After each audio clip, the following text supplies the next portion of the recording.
ಮೂಲಕ ಪ್ರತಿ ಕ್ಷಣದ ಅಪ್ಡೇಟ್ ಈ ದಿನದ ಟಾಪ್ ಸ್ಟೋರಿ ರಾಜ್ಯ ರಾಷ್ಟ್ರ ಅಂತಾರಾಷ್ಟ್ರೀಯ ಸುದ್ದಿಯ ಕ್ವಿಕ್ ರೌಂಡ್ ಅಪ್ ಟಾಪ್ 18 ಸ್ವಾಗತ. ನಾನು ನವಿತಾ ಅಜಿನ್. ಈ ದಿನದ ಪ್ರಮುಖ ಟಾಪ್ ಸ್ಟೋರೀಸ್ ನೋಡೋಣ.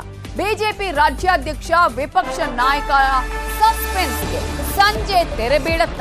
ಬಿಜೆಪಿ ರಾಜ್ಯಾಧ್ಯಕ್ಷರು ಯಾರಾಗ್ತಾರೆ, ವಿಪಕ್ಷ ನಾಯಕರು ಯಾರಾಗ್ತಾರೆ, ಈ ನಾಯಕರ ಹೆಸರನ್ನ ಸಂಜೆ ಘೋಷಣೆ ಮಾಡುವ ಸಾಧ್ಯತೆ ಇದೆ.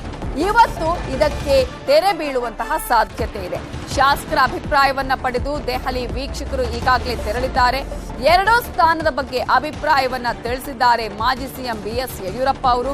ಇವತ್ತು ವೀಕ್ಷಕರ ವರದಿಯನ್ನ ಅವಲೋಕಿಸಿ ಹೆಸರನ್ನ ಘೋಷಣೆ ಮಾಡುವ ಸಾಧ್ಯತೆ ಇದೆ, ಆ ನಿರೀಕ್ಷೆ ಇದೆ. ವಿಪಕ್ಷ ನಾಯಕ ರಾಜ್ಯಾಧ್ಯಕ್ಷ ಯಾರು ಅಂತ ಘೋಷಣೆ ಮಾಡೋದಕ್ಕೆ ಈಗ ಬಿಜೆಪಿ ಹೈಕಮಾಂಡ್ ತೀರ್ಮಾನವನ್ನ ಮಾಡಿದ ಹಾಗೆ ಕಾಣಿಸ್ತಾ ಇದೆ.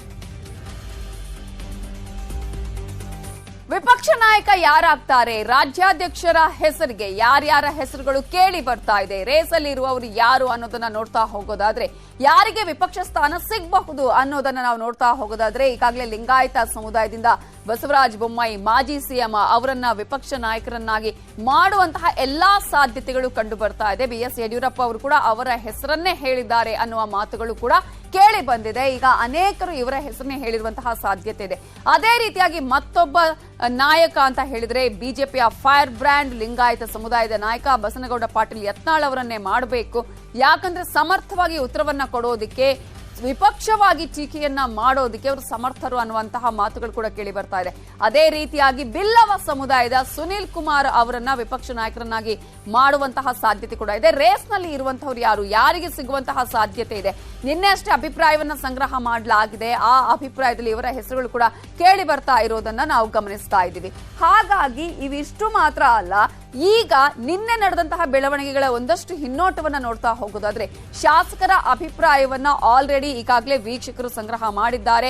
ನಿನ್ನೆ ಬಂದಂತಹ ಇಬ್ಬರು ವೀಕ್ಷಕರು ಆಲ್ರೆಡಿ ಶಾಸಕರ ಹತ್ರ, ಮಾಜಿ ಸಚಿವರುಗಳ ಹತ್ರ, ಮುಖಂಡರುಗಳ ಹತ್ರ, ಎಲ್ಲರ ಹತ್ರನೂ ಕೂಡ ಅಭಿಪ್ರಾಯವನ್ನ ಸಂಗ್ರಹ ಮಾಡಿದ್ದಾರೆ. ಈಗಾಗಲೇ ಅನೇಕರ ಒಲವು ಇರೋದು ಬೊಮ್ಮಾಯಿ ಅವರ ಪರವಾಗಿ. ಹಲವು ಶಾಸಕರು ಒಲವನ್ನ ತೋರಿಸಿದಾರಂತೆ.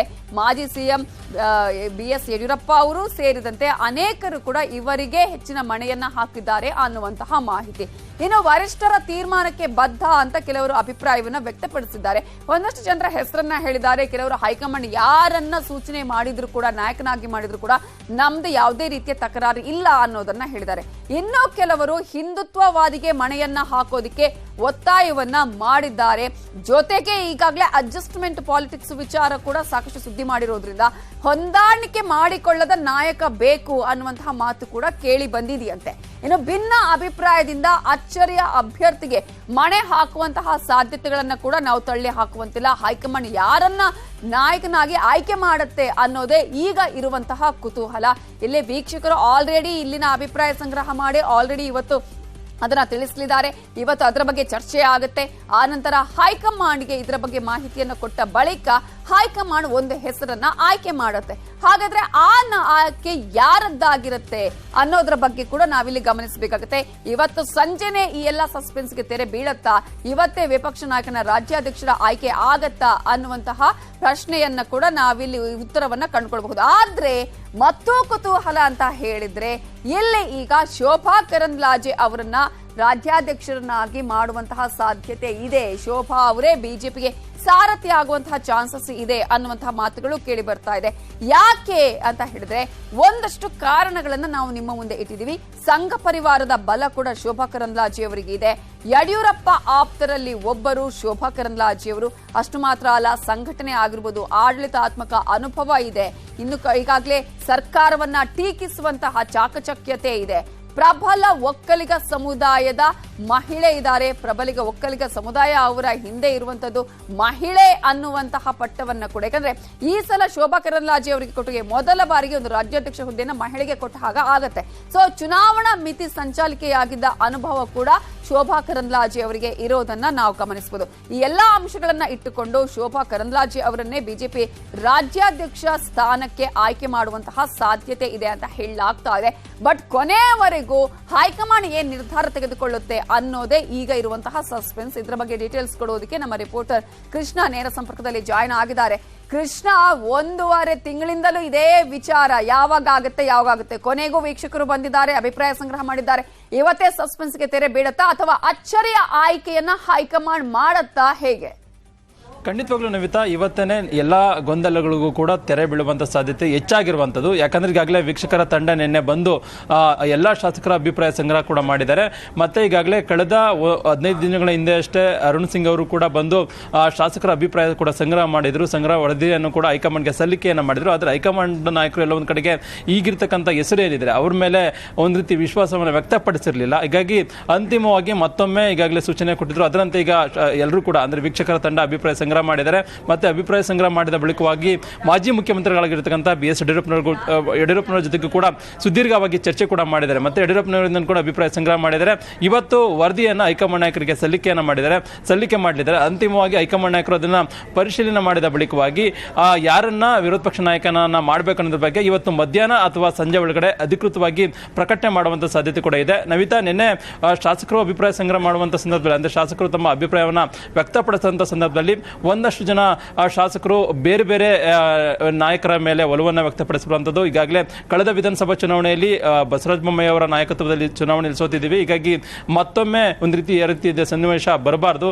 ಅದ್ರ ಜೊತೆಗೆ ಹಿಂದುತ್ವವಾದಿ ಮತ್ತೆ ಮುಖ್ಯವಾಗಿ ಅಂದ್ರೆ ಪ್ರಬಲವಾಗಿ ಕಾರ್ಯಕರ್ತರನ್ನು ರಕ್ಷಣೆ ಮಾಡುವಂತ ನಾಯಕರು ವಿರೋಧ ಪಕ್ಷ ನಾಯಕನ ಕೂರಬೇಕು. ಮತ್ತೆ ಕಾಂಗ್ರೆಸ್ನಲ್ಲಿ ಎದುರಾಗಿರತಕ್ಕಂಥ ಸಿದ್ದರಾಮಯ್ಯ ಮತ್ತೆ DK ಶಿವಕುಮಾರ್ ಎದುರಿಸಬಲ್ಲ ನಾಯಕರಾಗಿರಬೇಕು. ಅದ್ರ ಜೊತೆಗೆ ಒಂದಷ್ಟು ಜನ ಹಿರಿಯ ನಾಯಕರು ಕೂಡ ಒಂದಷ್ಟು ಹೇಳಿಕೆಯನ್ನು ಕೊಟ್ಟಿದ್ದಾರೆ. ಹೈಕಮಾಂಡ್ ನಾಯಕರು ಯಾವ ರೀತಿಯಾಗಿ ತೀರ್ಮಾನ ಮಾಡ್ತಾರೆ ಅದಕ್ಕೆ ನಾವು ಬದ್ಧರಿರ್ತೇವೆ ಅಂದ್ರೆ ಪರೋಕ್ಷವಾಗಿ ಮಾಜಿ ಗೃಹ ಸಚಿವರಾಗಿರ್ತಕ್ಕಂಥ ಆರಗ ಜ್ಞಾನೇಂದ್ರ ಆಗಿರ್ಬೋದು ಮತ್ತೆ ಮಾಜಿ ಸಚಿವರಾಗಿರ್ತಕ್ಕಂಥ ಸುನೀಲ್ ಕುಮಾರ್ ಆಗಿರ್ಬೋದು ಈ ರೀತಿಯ ಒಂದು ಹೇಳಿಕೆಯನ್ನು ಕೊಟ್ಟಿದ್ದಾರೆ. ಅಂದ್ರೆ ಸುನೀಲ್ ಕುಮಾರ್ ಅವರು ಕೂಡ ವಿರೋಧ ಪಕ್ಷ ನಾಯಕದ ಸ್ಥಾನದ ರೇಸ್ನಲ್ಲಿದ್ದಾರೆ.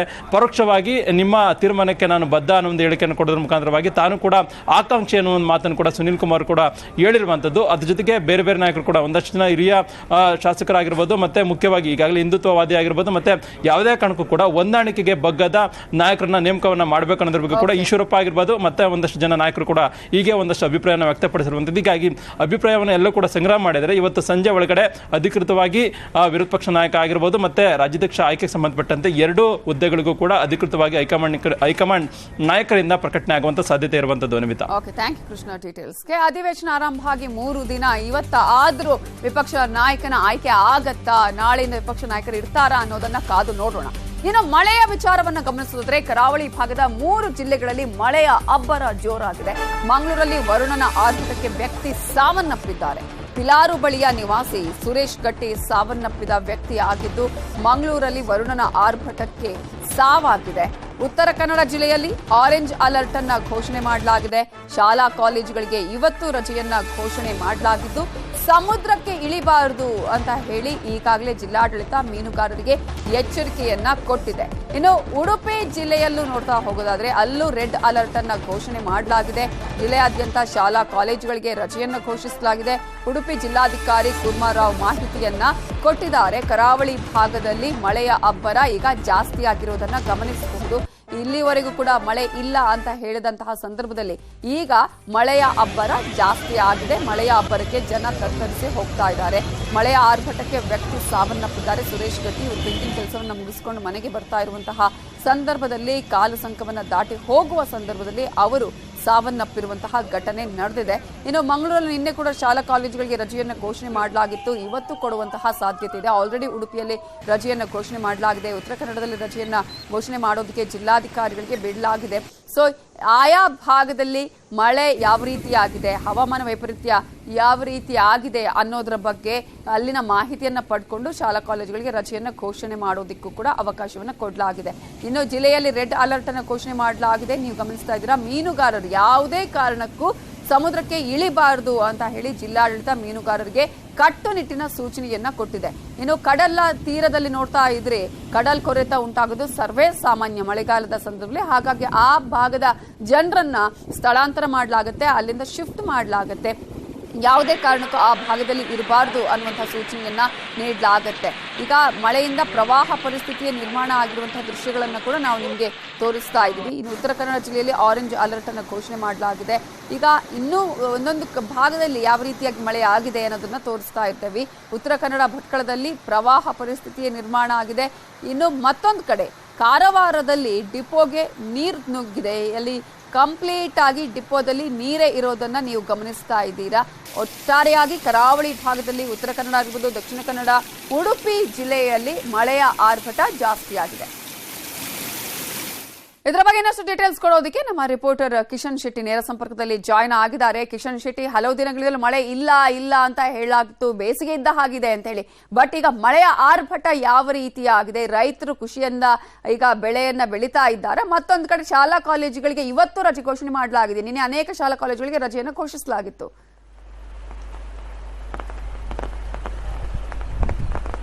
ನವಿತಾ, ಇಡೀ ಕರಾವಳಿಯಲ್ಲಿ ಮುಂಗಾರು ಚುರುಕನ್ನ ಹೊಂದಿರುವಂತದ್ದು. ದಕ್ಷಿಣ ಕನ್ನಡ, ಉಡುಪಿ ಮತ್ತು ಉತ್ತರ ಕನ್ನಡ ಜಿಲ್ಲೆಯಲ್ಲಿ ಕಳೆದ 24 ಗಂಟೆಯಿಂದ ಭಾರಿ ಮಳೆ ಆಗ್ತಾ ಇದೆ. ನಿನ್ನೆ ಇಡೀ ದಿನ ಜಿಲ್ಲೆಯ 5 ತಾಲೂಕುಗಳಿಗೆ ಜಿಲ್ಲಾಧಿಕಾರಿಗಳು ರಜೆಯನ್ನು ಘೋಷಣೆ ಮಾಡಿದ್ರು. ಇವತ್ತು ಜಿಲ್ಲೆಯ ಎಲ್ಲ ಶಾಲಾ ಕಾಲೇಜುಗಳಿಗೆ ರಜೆಯನ್ನು ಘೋಷಣೆ ಮಾಡಲಾಗಿದೆ. ನಿನ್ನೆ ರಾತ್ರಿ ಇಡೀ ದಕ್ಷಿಣ ಕನ್ನಡ ಜಿಲ್ಲೆಯಲ್ಲಿ ಮಳೆ ಸುರಿದಿದೆ. ಹಾಗಾಗಿ ಇವತ್ತು ರೆಡ್ ಅಲರ್ಟ್ ಅನ್ನ ಹವಾಮಾನ ಇಲಾಖೆ ಘೋಷಣೆ ಮಾಡಿದೆ. ಈ ನಿಟ್ಟಿನಲ್ಲಿ ಜಿಲ್ಲಾಡಳಿತ ಜನರಿಗೆ ಎಚ್ಚರಿಕೆಯಿಂದ ಇರಬೇಕೆಂಬ ಸೂಚನೆ ಕೊಟ್ಟಿದೆ. ಈಗಾಗಲೇ ಜಿಲ್ಲೆಯ ಜೀವ ನದಿಗಳಾದಂತಹ ನೇತ್ರಾವತಿ, ಕುಮಾರಧಾರ ನದಿಗಳಲ್ಲಿ ನೀರಿನ ಹರಿವು ಕೂಡ ಹೆಚ್ಚಾಗಿದೆ. ಹಾಗಾಗಿ ನದಿ ತೀರಕ್ಕೆ ಯಾರು ಹೋಗಬಾರ್ದೆಂಬ ಸೂಚನೆ ಕೂಡ ಜಿಲ್ಲಾಡಳಿತ ಕೊಟ್ಟಿರುವಂತದ್ದು. ಇನ್ನೊಂದು ಕಡೆ ಮೀನುಗಾರರು ಈಗ ಸಾಂಪ್ರದಾಯಿಕ ಮೀನುಗಾರಿಕೆಯನ್ನು ನಡೆಸುವಂತಹ ಸಮಯ. ಹಾಗಾಗಿ ಮೀನುಗಾರರು ಯಾವುದೇ ಕಾರಣಕ್ಕೂ ಸಮುದ್ರಕ್ಕೆ ಇಳಿಬಾರ್ದೆಂಬ ಸ್ಪಷ್ಟ ಸೂಚನೆಯನ್ನು ಜಿಲ್ಲಾಡಳಿತ ಕೊಟ್ಟಿರುವಂತದ್ದು. ಇನ್ನು ಉಡುಪಿ ಜಿಲ್ಲೆಯಲ್ಲಿ ಕೂಡ ಅಷ್ಟೇ ಸಾಕಷ್ಟು ಮಳೆ ಆಗ್ತಾ ಇದೆ. ನಿನ್ನೆ ರಾತ್ರಿ ಇಡೀ ಮಳೆ ಸುರಿದಂತ ಕಾರಣಕ್ಕಾಗಿ ನಿಜಾಮುದ್ದೀನ್ ಮತ್ತು ತಿರುವನಂತಪುರಂ ಎಕ್ಸ್ಪ್ರೆಸ್ ರೈಲು 2 ಗಂಟೆ ಕಾಲ ತಡೆಯನ್ನು ಉಂಟು ಮಾಡಿತ್ತು. ಆನಂತರವಾಗಿ ರೈಲ್ವೆ ಹಳಿಗೆ ಮರ ಬಿದ್ದಂತ ಸಂದರ್ಭದಲ್ಲಿ ಅಧಿಕಾರಿಗಳು ಆ ಮರವನ್ನು ತೆರವುಗೊಳಿಸಿ ಅನಂತರವಾಗಿ ಸುಗಮವಾಗಿ ರೈಲು ಸಂಪರ್ಕ ಕೂಡ ಸಾಧ್ಯವಾಗಿತ್ತು. ಉಡುಪಿ ಜಿಲ್ಲೆಯಲ್ಲಿ ಶಾಲಾ ಕಾಲೇಜು ಮತ್ತು ಪದವಿ ಪೂರ್ವ ಕಾಲೇಜುಗಳಿಗೆ ಮಾತ್ರ ರಜೆಯನ್ನು ಘೋಷಣೆ ಮಾಡಲಾಗಿರುವಂತದ್ದು. ಪದವಿ ಕಾಲೇಜು ಮತ್ತು ಸ್ನಾತಕೋತ್ತರ ಕಾಲೇಜುಗಳು ಯಥಾಸ್ಥಿತಿಯಲ್ಲಿ ಇವತ್ತು ಕೂಡ ಮುಂದುವರಿಯುತ್ತೆ. ಆದರೆ ಮಳೆ ಜಾಸ್ತಿ ಆದಂತಹ ಸಂದರ್ಭದಲ್ಲಿ ಆಯಾ ತಹಶೀಲ್ದಾರ್ಗಳು ಮತ್ತು ಶಿಕ್ಷಣಾಧಿಕಾರಿಗಳು ರಜೆಯನ್ನು ಕೊಡಬಹುದು ಎಂಬ ಆದೇಶವನ್ನು ಕೂಡ ಉಡುಪಿಯ ಡಿಸಿ ಕೂರ್ಮಾರಾವ್ ಅವರು ಹೊರಡಿಸಿರುವಂತದ್ದು. ಮತ್ತು ಉತ್ತರ ಕನ್ನಡ ಜಿಲ್ಲೆಯಲ್ಲಿ ಕೂಡ ಸಾಕಷ್ಟು ಮಳೆ ಆಗ್ತಾ ಇದೆ. ಹಲವು ಕಡೆ ನೀರು ನುಗ್ಗಿರುವಂತಹ ಪ್ರಸಂಗ ಕೂಡ ನಡೆದಿರುವಂತದ್ದು. ಹಾಗಾಗಿ ಇಡೀ ಜಿಲ್ಲೆಯಲ್ಲಿ ಈಗ ಸಾಕಷ್ಟು ಮಳೆಯ ವಾತಾವರಣ ಇದೆ. ದಕ್ಷಿಣ ಕನ್ನಡ ಮತ್ತು ಉಡುಪಿ ಜಿಲ್ಲೆಯಲ್ಲಿ ಸದ್ಯ ರೆಡ್ ಅಲರ್ಟ್ ಅನ್ನು ಘೋಷಣೆ ಮಾಡಲಾಗಿದೆ ಮತ್ತು ಉತ್ತರ ಕನ್ನಡ ಜಿಲ್ಲೆಯಲ್ಲಿ ಆರೆಂಜ್ ಅಲರ್ಟ್ ಅನ್ನು ಕೂಡ ಘೋಷಣೆ ಮಾಡಲಾಗಿರುವಂತದ್ದು. ಈ 3 ಕರಾವಳಿ ಭಾಗದಲ್ಲಿ ಸಮುದ್ರ ತೀರದಲ್ಲಿ ಸಮುದ್ರದ ಅಬ್ಬರಗಳು ಜಾಸ್ತಿ ಆಗುವ ಸಾಧ್ಯತೆಗಳು ಕೂಡ ಇರೋ ಕಾರಣಕ್ಕಾಗಿ ಸಮುದ್ರ ತೀರಕ್ಕೆ ಯಾರು ಹೋಗಬಾರ್ದು, ಪ್ರವಾಸಿಗರು ಯಾರು ಕೂಡ ಸಮುದ್ರ ತೀರಕ್ಕೆ ಹೋಗಬಾರ್ದು ಮತ್ತು ಸಮುದ್ರದ ತೀರದ ಜನರು ಸಾಕಷ್ಟು ಎಚ್ಚರಿಕೆಯನ್ನು ವಹಿಸಬೇಕು. ಗಾಳಿಯ ವೇಗ ಮತ್ತು ಸಮುದ್ರದ ಅಲೆಗಳ ಅಬ್ಬರ ಜಾಸ್ತಿ ಆಗುವ ಹಿನ್ನೆಲೆಯಲ್ಲಿ ಈ ರೀತಿಯಾಗಿ ಮುನ್ಸೂಚನೆಯನ್ನು ವಹಿಸಬೇಕೆಂಬ ಸೂಚನೆ ಕೂಡ ಕೊಡಲಾಗಿರುವಂಥದ್ದು. ಮತ್ತು ಆಯಾ ಕಾರ್ಯಕ್ಷೇತ್ರದ ಅಧಿಕಾರಿಗಳು ತಮ್ಮ ಕ್ಷೇತ್ರದಲ್ಲಿ ಸರ್ವಸನ್ನದ್ಧರಾಗಿದ್ದುಕೊಂಡು ಯಾವುದೇ ರೀತಿಯಾಗಿ ಪರಿಸ್ಥಿತಿ ಬಂದರೆ ಆ ಪರಿಸ್ಥಿತಿಯನ್ನು ಎದುರಿಸೋಕೆ ಎಲ್ಲ ರೀತಿಯ ತಯಾರಿಗಳನ್ನು ಮಾಡಿರಬೇಕೆಂಬ ಸೂಚನೆ ಕೂಡ ಸದ್ಯ ಜಿಲ್ಲಾಡಳಿತ ಕೊಟ್ಟಿರುವಂತದ್ದು. ಜೂನ್ 10ನೇ ತಾರೀಕು ತನಕ ಇದೇ ರೀತಿಯಾಗಿ ಕರಾವಳಿ ಜಿಲ್ಲೆಯಲ್ಲಿ ಸಾಕಷ್ಟು ಮಳೆಯಾಗುವಂತಹ ಸೂಚನೆ ಕೂಡ ಇದೆ. ಅನಂತರವಾಗಿ ಮಳೆ ಸ್ವಲ್ಪ ಮಟ್ಟಿಗೆ ಕಡಿಮೆ ಆಗುವಂತಹ ಸಾಧ್ಯತೆಗಳು ಕೂಡ ಇದೆ. ಮಳೆ ಬಂದಂತ ಹಿನ್ನೆಲೆಯಲ್ಲಿ ಜಿಲ್ಲೆಯ ಕೃಷಿ ಚಟುವಟಿಕೆ ಕೂಡ ಗದಿಗೆರೆದಿದೆ. ಈಗಾಗಲೇ ಗದ್ದೆ ಉಳುಮೆ ಆಗಿರ್ಬೋದು, ಬೇರೆ ಬೇರೆ ಬೆಳೆಗಳನ್ನು ಬೆಳೆಯುವಂತಹ ರೈತರು ಕೂಡ ಸಾಕಷ್ಟು ಉತ್ಸಾಹದಿಂದ ತಮ್ಮ ಕೆಲಸವನ್ನ ಮುಂದುವರಿಸಿರುವಂತದ್ದು. Namita, okay, thank you question ಡೀಟೇಲ್ಸ್ಗೆ. ಇನ್ನು ಹರಿಯಾಣದ ಗುರುಗ್ರಾಮ್ನಲ್ಲಿ ನಿರಂತರ ಮಳೆಯಿಂದಾಗಿ ಜನಜೀವನ ಸಂಪೂರ್ಣವಾಗಿ ಅಸ್ತವ್ಯಸ್ತವಾಗಿದೆ. ಭಾರೀ ಮಳೆಯಿಂದ ಗುರುಗ್ರಾಮದ ಏಪ್ಕೋಟ್ ಚೌಕ್ ಜಲಾವೃತವಾಗಿದೆ. ರಸ್ತೆ ಮೇಲೆಲ್ಲ ನೀರು ನಿಂತಿದ್ದು ವಾಹನ ಸವಾರರು ಪರದಾಡ್ತಿದ್ದಾರೆ. ಹಲವು ಮನೆಗಳಿಗೆ ನೀರು ನುಗ್ಗಿದ್ದು ಜನ ಕಂಗಾಲಾಗಿದ್ದಾರೆ. ಗುರುಗ್ರಾಮದಲ್ಲಿ ಜನಜೀವನ ಅಸ್ತವ್ಯಸ್ತ ಆಗಿರುವ ದೃಶ್ಯಗಳನ್ನ ನೀವು ಗಮನಿಸ್ತಾ ಇದ್ದೀರಾ. ಈಗ ಗುಡ್ಡದಿಂದ ಒಂದು ದೈತ್ಯ ಬಂಡೆ ಬಿದ್ದಿದೆ ಅನ್ನುವಂತಹ ಮಾಹಿತಿ ನಾಗಾಲ್ಯಾಂಡ್ನಲ್ಲೂ ಕೂಡ ಗೊತ್ತಾಗ್ತಾ ಇದೆ. ನಾಗಾಲ್ಯಾಂಡ್ನಲ್ಲಿ ಭಾರೀ ಮಳೆಯಾಗ್ತಿದೆ. ಈ ಮಳೆಯಿಂದನೇ ದುರಂತವೊಂದು ನಡೆದಿದ್ದು ಕೊಹಿಮಾ ದಿಮಾಪುರ್ ಹೆದ್ದಾರಿಯಲ್ಲಿ ಬೆಟ್ಟದ ಮೇಲಿಂದ ಬೃಹತ್ ಗಾತ್ರದ ಕಲ್ಲು ಬಂಡೆ ಧರೆಗುರುಳಿದೆ. ಕಾರಿನ ಮೇಲೆ ಬಿದ್ದಿದ್ರಿಂದ ಕಾರು ಸಂಪೂರ್ಣವಾಗಿ ನಜ್ಜುಗುಜ್ಜಾಗಿದೆ. ಬಂಡೆಯಿಂದ ಇನ್ನೊಂದು ವಾಹನಕ್ಕೂ ಡ್ಯಾಮೇಜ್ ಆಗಿದೆ.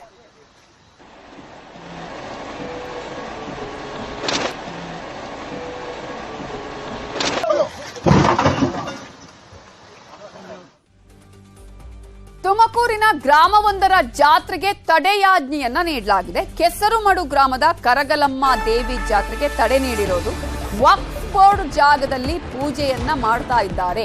ಪೂಜೆಯನ್ನ ನಡೆಸಲಾಗುತ್ತೆ ಅನ್ನುವ ಆರೋಪ ಹಿನ್ನೆಲೆಯಲ್ಲಿ ತಡೆಯನ್ನ ಒಡ್ಡಲಾಗಿದೆ. ಇಲ್ಲಿ ಸೌಹಾರ್ದತೆಯ ನಿಟ್ಟಿನಲ್ಲಿ ತಹಶೀಲ್ದಾರ್ ಸಿದ್ದೇಶ್ ತಡೆಯಾಜ್ಞೆಯನ್ನ ಕೊಟ್ಟಿರುವುದು 13 ವರ್ಷಗಳ ಬಳಿಕ ನಡೀತಾ ಇದ್ದಂತಹ ಜಾತ್ರೆಗೆ ಈಗ ನಿರ್ಬಂಧ ಹೇರಲಾಗಿದೆ. ಮುಂದಿನ ತಿಂಗಳು 1-2ನೇ ತಾರೀಕು ಈ ಜಾತ್ರೆ ನಡಿಬೇಕಾಗಿತ್ತು. ಆದರೆ ಈಗ ಸೌಹಾರ್ದತೆಯ ನಿಟ್ಟಿನಲ್ಲಿ ತಹಶೀಲ್ದಾರ್ ಸಿದ್ದೇಶ್ ತಡೆಯಾಜ್ಞೆಯನ್ನ ಕೊಟ್ಟಿದ್ದಾರೆ.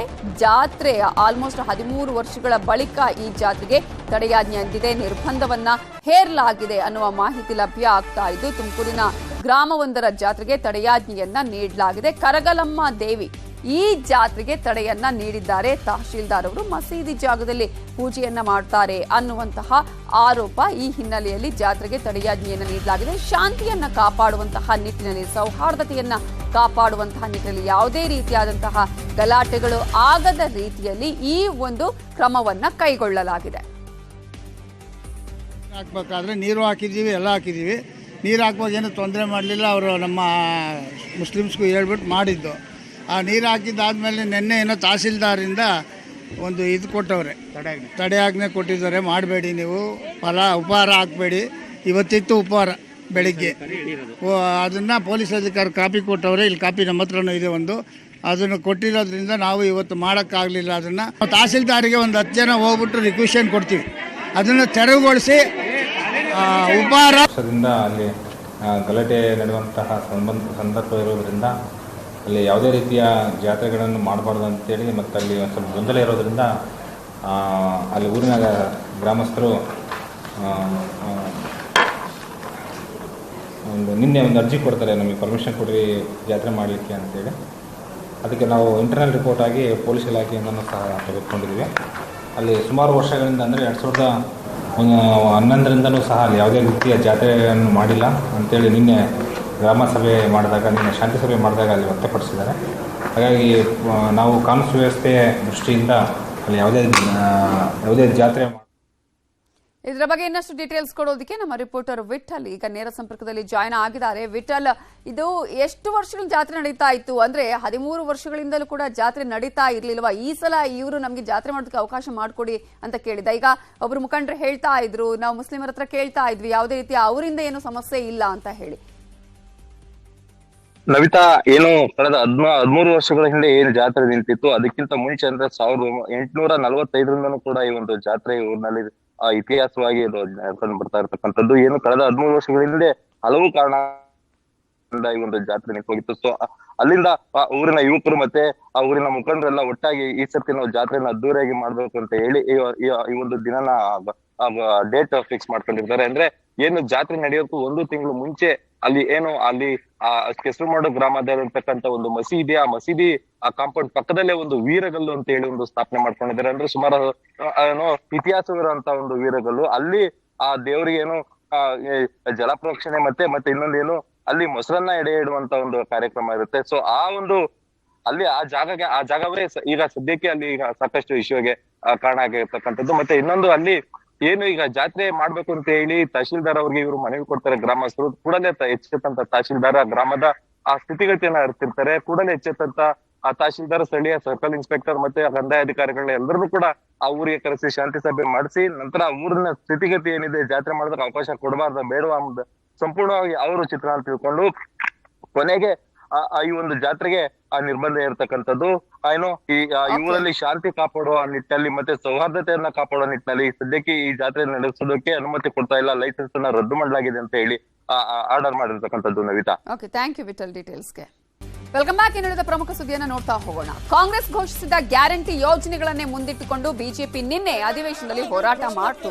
ನಿನ್ನೆ ಸದನ ಶುರುವಾಗ್ತಾ ಇದ್ದಂತೆ ಗ್ಯಾರಂಟಿ ಬಗ್ಗೆ ಚರ್ಚೆಗೆ ಬಿಜೆಪಿ ಅವಕಾಶ ಕೇಳಿತು. ಆದರೆ ಸ್ಪೀಕರ್ ಪ್ರಶ್ನೋತ್ತರ ಅವಧಿ ಮುಗಿದ ಮೇಲೆ ಸಮಯ ಕೊಡ್ತೇನೆ ಅಂತ ಹೇಳಿದ್ರು. ಈ ವೇಳೆ ಗ್ಯಾರಂಟಿ ಚರ್ಚೆಗೆ ಪಟ್ಟು ಹಿಡಿದ ಬಿಜೆಪಿ ಶಾಸಕರು ಸದನದ ಬಾವಿಗಿಳಿದು ಪ್ರತಿಭಟನೆ ನಡೆಸಿದ್ರು. ಗ್ಯಾರಂಟಿ ಗದ್ದಲಕ್ಕೆ ಕಲಾಪ ಬಲಿಯಾಯಿತು.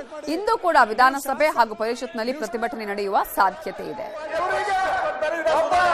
ವಿರೋಧ ಪಕ್ಷದ ನಾಯಕರನ್ನ ಆಯ್ಕೆ ಮಾಡುವಷ್ಟು ಸಾಮರ್ಥ್ಯ ಮಾಜಿ CM H D. Kumaraswamy CM Siddaramaiah ವಿರುದ್ಧದ ಡೀಲ್ ಆರೋಪಕ್ಕೆ ಕಾಂಗ್ರೆಸ್ ಟ್ವೀಟ್ ಮೂಲಕ ತಿರುಗೇಟು ಕೊಟ್ಟಿದೆ.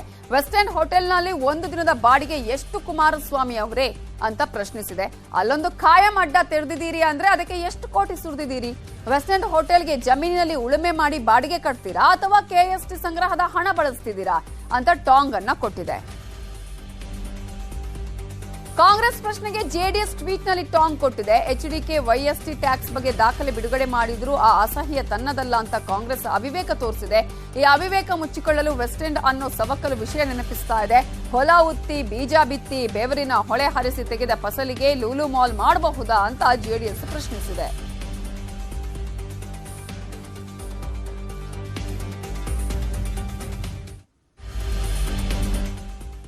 ಮುಂಬರುವ ಲೋಕಸಭೆ ಚುನಾವಣೆಯಲ್ಲಿ ಬಿಜೆಪಿ ಜೆಡಿಎಸ್ ಹೊಂದಾಣಿಕೆ ಮಾಡಿಕೊಳ್ತವೆ. ರಾಜಕೀಯ ಪಡಸಾಲೆಯಲ್ಲಿ ಈ ರೀತಿ ಚರ್ಚೆಗಳು ಆಗ್ತಾ ಇರುವ ಬೆನ್ನಲ್ಲೇ ಮೈತ್ರಿಯ ಸುಳಿವು ಕೊಟ್ಟಿದ್ದಾರೆ ಮಾಜಿ ಸಿಎಂ ಬಿಎಸ್ ಯಡಿಯೂರಪ್ಪ. ಭವಿಷ್ಯತ್ನಲ್ಲಿ ಜೆಡಿಎಸ್ ಬಿಜೆಪಿ ನಾಯಕರು ಒಟ್ಟಿಗೆ ಸೇರಿ ಹೋರಾಟ ಮಾಡ್ತೇವೆ ಅಂತ ಹೇಳಿದ್ದಾರೆ. ಈ ಹೇಳಿಕೆ 2024ರ ಲೋಕಸಭಾ ಚುನಾವಣೆಯ ಮೈತ್ರಿಯ ಸುಳಿವ ಅನ್ನುವ ಚರ್ಚೆ ಈಗ ಶುರುವಾಗಿದೆ. In Karnataka, we are going to fight against this corrupt government. Whatever Kumaraswamy is telling is the truth, and I want to support Kumaraswamy's statement. And we are Kumaraswamy, and we together will fight in future. Thank you. Only. ಕಲ್ಯಾಣ ರಾಜ್ಯ ಪ್ರಗತಿ ಪಕ್ಷದಿಂದ ಗೆದ್ದು ಗಂಗಾವತಿ ವಿಧಾನಸಭಾ ಕ್ಷೇತ್ರದ ಶಾಸಕರಾಗಿರುವ ಜನಾರ್ದನ ರೆಡ್ಡಿಗೆ ಸಂಕಷ್ಟ ಶುರುವಾಗಿದೆ. ನಾಮಪತ್ರದಲ್ಲಿ ದೋಷ ಇದೆ, ಈ ಕುರಿತು ವಿಚಾರಣೆ ನಡೆಸಬೇಕು ಅಂತ ಅನಂತಪುರದ ಗಣಿ ಉದ್ಯಮಿ ಶ್ಯಾಮ್ ಪ್ರಸಾದ್ ಜಿಲ್ಲಾ ಚುನಾವಣಾ ಅಧಿಕಾರಿಗೆ ದೂರು ಸಲ್ಲಿಸಿದ್ದಾರೆ. ಶ್ಯಾಮ್ ಪ್ರಸಾದ್ ಸಲ್ಲಿಸಿದ ದೂರನ್ನ ಪರಿಗಣಿಸಲಾಗಿದ್ದು ಪರಿಶೀಲನೆ ನಡೆಸಿ ಸೂಕ್ತ ಕ್ರಮ ಕೈಗೊಳ್ಳಬೇಕು ಅಂತ ಮುಖ್ಯ ಚುನಾವಣಾಧಿಕಾರಿಗಳು ಕೊಪ್ಪಳ ಜಿಲ್ಲಾಧಿಕಾರಿಗೆ ನಿರ್ದೇಶನ ನೀಡಿದ್ದಾರೆ. ರಾಮನಗರದಲ್ಲಿ ಶಕ್ತಿ ದೇವತೆ ಶ್ರೀ ಚಾಮುಂಡೇಶ್ವರಿ ಕರಗ ಮಹೋತ್ಸವ ನಡೆಯಿತು. ಜಿಲ್ಲಾ ಕ್ರೀಡಾಂಗಣದಲ್ಲಿ ನಡೆದ ಸಾಂಸ್ಕೃತಿಕ ಕಾರ್ಯಕ್ರಮದಲ್ಲಿ ನಟ ಶಿವರಾಜ್ ಕುಮಾರ್, ಡಾಲಿ ಧನಂಜಯ್ ಭಾಗವಹಿಸಿದ್ರು. ಅಭಿಮಾನಿಗಳಿಗಾಗಿ ಡಾನ್ಸ್ ಮಾಡಿ ಶಿವರಾಜ್ ಕುಮಾರ್ ರಂಜಿಸಿದ್ರು. ರಾಮನಗರ ನಂದು ಎಂದು ಜೋಗಯ್ಯ ಚಿತ್ರದ ಡೈಲಾಗ್ ಹೇಳಿದ್ರು ಶಿವಣ್ಣ. ಹಾಗೆಯೇ ಡಿಕೆಶಿ ಕುಟುಂಬದವರ ಬಗ್ಗೆ ಹೊಗಳಿದ್ರು.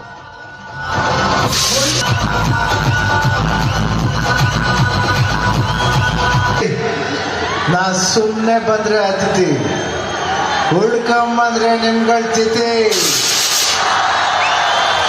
ಯೋ ಮುಂದಾಗಡೆ ಪೇಪರ್ ಬರ್ಕಯ, ರಾಮನಗರ ನಂದು, ರಾಮನಗರ ನಂದು. ಇಲ್ಲಿ ಏಕಸ್ಥಿತ ಒಂದು ನಾಯಿ ಒಳಗೆ ಬರ್ಬೇಕಾದ್ರೆ ನಾನು ಪರ್ಮಿಷನ್ ಇಸ್ಕೊಬೇಕು.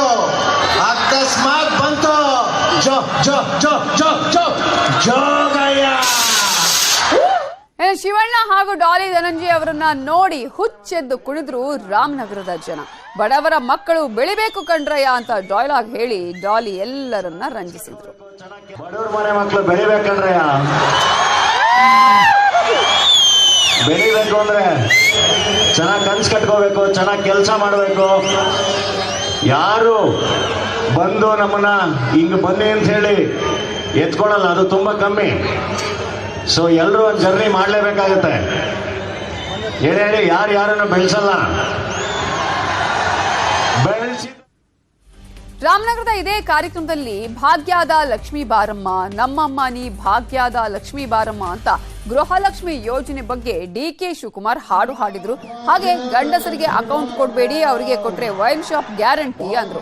ಯುವ ನಿಧಿಯ ಹಣ 3 ತಿಂಗಳ ನಂತರ ಯುವಕರಿಗೆ ಸಿಗಲಿದೆ ಅಂತ ಡಿಕೆಶಿ ಹೇಳಿದ್ರು. ಜೊತೆಗೆ ನಮ್ಮ 5 ಗ್ಯಾರಂಟಿಗಳನ್ನ ಕುಮಾರಣ್ಣ ಕೊಟ್ಟಿದ್ರ ಅಂತ ಲೇವಡಿನೂ ಮಾಡಿದ್ರು. ಭಾಗ್ಯದ ಲಕ್ಷ್ಮೀ ಬಾರಮ್ಮ, ನಮ್ಮಮ್ಮ ಭಾಗ್ಯದ ಲಕ್ಷ್ಮೀ ಬಾರಮ್ಮ. ಎಲ್ಲರಿಗೂ ಎಷ್ಟು ಬರ್ತದೆ? 2,000 ರೂಪಾಯಿ ಮನೆ ಯಜಮಾನಿಗೆ. ಆಮೇಲೆ ಯಾರು ಗಂಡಸರಿಗೆಲ್ಲ ಅಕೌಂಟ್ ನಂಬರ್ ಕೊಡಕ್ ಹೋಗಬೇಡಿ. ಗಂಡಸರು ಅಕೌಂಟ್ ಕೊಟ್ಟರೆ ಬರೀ ವೈನ್ ಶಾಪೇ ಗ್ಯಾರಂಟಿ, ಯಾರು ಕೊಡಕ್ ಹೋಗಬೇಡಿ. ಈ MLA ಮಾತೆಲ್ಲ ಕಟ್ಕೊಳಕ್ ಹೋಗ್ಬೇಡಿ ನೀವು, ಗಂಡಸರುಗಳೆಲ್ಲ ಬಂದು ಮಾಡ್ತಾರೆ. Welcome back. Bengaluru Mysuru express ವೇನಲ್ಲಿ ದಿನೇ ದಿನೇ ಅಪಘಾತಗಳು ಹೆಚ್ಚಾಗ್ತಾ ಇವೆ. ಈ ಬಗ್ಗೆ ಪರಿಶೀಲನೆ ನಡೆಸಿದ ರಾಜ್ಯ ಸಂಚಾರ ವಿಭಾಗದ ಆಯುಕ್ತ ಅಲೋಕ್ ಕುಮಾರ್ ವೇಗದ ಮಿತಿ 90 ಕಿಲೋಮೀಟರ್ ದಾಟಬಾರದು ಅಂತ ಸೂಚಿಸಿದ್ದಾರೆ. ಈ ಬಗ್ಗೆ ಟ್ವೀಟ್ ಮಾಡಿದ್ದಾರೆ ಅಲೋಕ್ ಕುಮಾರ್.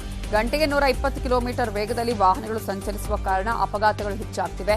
ಅಪಘಾತಗಳನ್ನು ತಡೆಯಲು ಗಂಟೆಗೆ 90 ಕಿಲೋಮೀಟರ್ ವೇಗದ ಮಿತಿಯನ್ನ ಮಾಡಲಾಗಿದೆ. ಹೆದ್ದಾರಿಯಲ್ಲಿ ಸ್ಪೀಡ್ ರೈಡರ್ ಗನ್ ಮತ್ತು ವಾಹನ ನಂಬರ್ ಪ್ಲೇಟ್ ರೆಕಗ್ನಿಷನ್ ಕ್ಯಾಮೆರಾಗಳ ಅಳವಡಿಕೆ ಮಾಡಲಾಗಿದೆ ಅಂತ ಮಾಹಿತಿ ಕೊಟ್ಟಿದ್ದಾರೆ.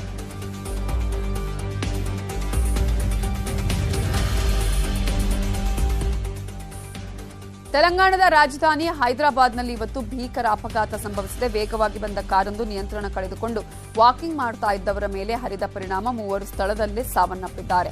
38 ವರ್ಷದ ಅನುರಾಧ, 26 ವರ್ಷದ ಮಮತಾ ಮೃತ ದುರ್ದೈವಿಗಳು. ಮತ್ತೊಬ್ಬ ಮಹಿಳೆ ಗಂಭೀರವಾಗಿ ಗಾಯಗೊಂಡಿದ್ದು ಅವರ ಸ್ಥಿತಿ ಚಿಂತಾಜನಕವಾಗಿದೆ.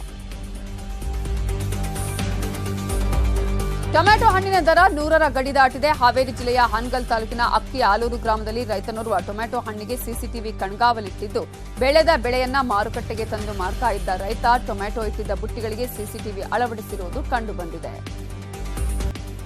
ಹಾಸನ ಜಿಲ್ಲೆಯಲ್ಲಿ ಕಾಡಾನೆ ಹಾವಳಿ ಮುಂದುವರೆದಿದೆ. ಬೇಲೂರು ತಾಲೂಕಿನ ಅಂಕಿಹಳ್ಳಿಪೇಟೆ ಗ್ರಾಮದಲ್ಲಿ ಕಾಡಾನೆಗಳು ಹಿಂಡು ಹಿಂಡಾಗಿ ಕಾಣಿಸಿಕೊಂಡಿವೆ. ಒಂದೇ ಗುಂಪಿನಲ್ಲಿವೆ. 30ಕ್ಕೂ ಹೆಚ್ಚು ಕಾಡಾನೆಗಳ ಹಿಂಡು ಪ್ರತ್ಯಕ್ಷವಾಗಿದ್ದು ಜನರಲ್ಲಿ ಆತಂಕ ಮೂಡಿಸಿದೆ.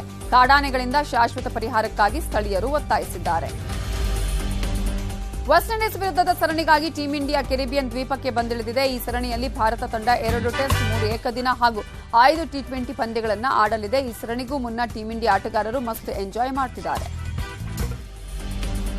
ಈ ಬಾರಿಯ ಏಕದಿನ ವಿಶ್ವಕಪ್ಗೆ ಅರ್ಹತೆ ಪಡೆಯುವ ಫೇವರಿಟ್ ತಂಡಗಳಲ್ಲಿ ಗುರುತಿಸಿಕೊಂಡಿದ್ದ ಜಿಂಬಾಬ್ವೆ ಇದೀಗ ಹೊರಬಿದ್ದಿದೆ.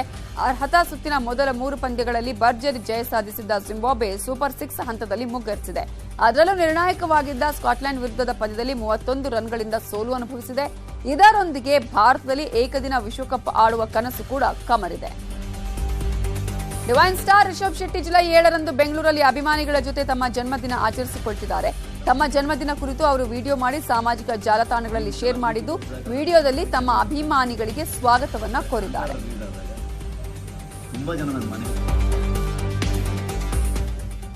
ಇವಿಷ್ಟು ಹೊತ್ತಿನ ಪ್ರಮುಖ ಸುದ್ದಿ. ನೋಡ್ತಾ ಇರಿ ನ್ಯೂಸ್ 18, ಜಾಲ ನಮ್ಮದು, ಬಲ ನಿಮ್ಮದು.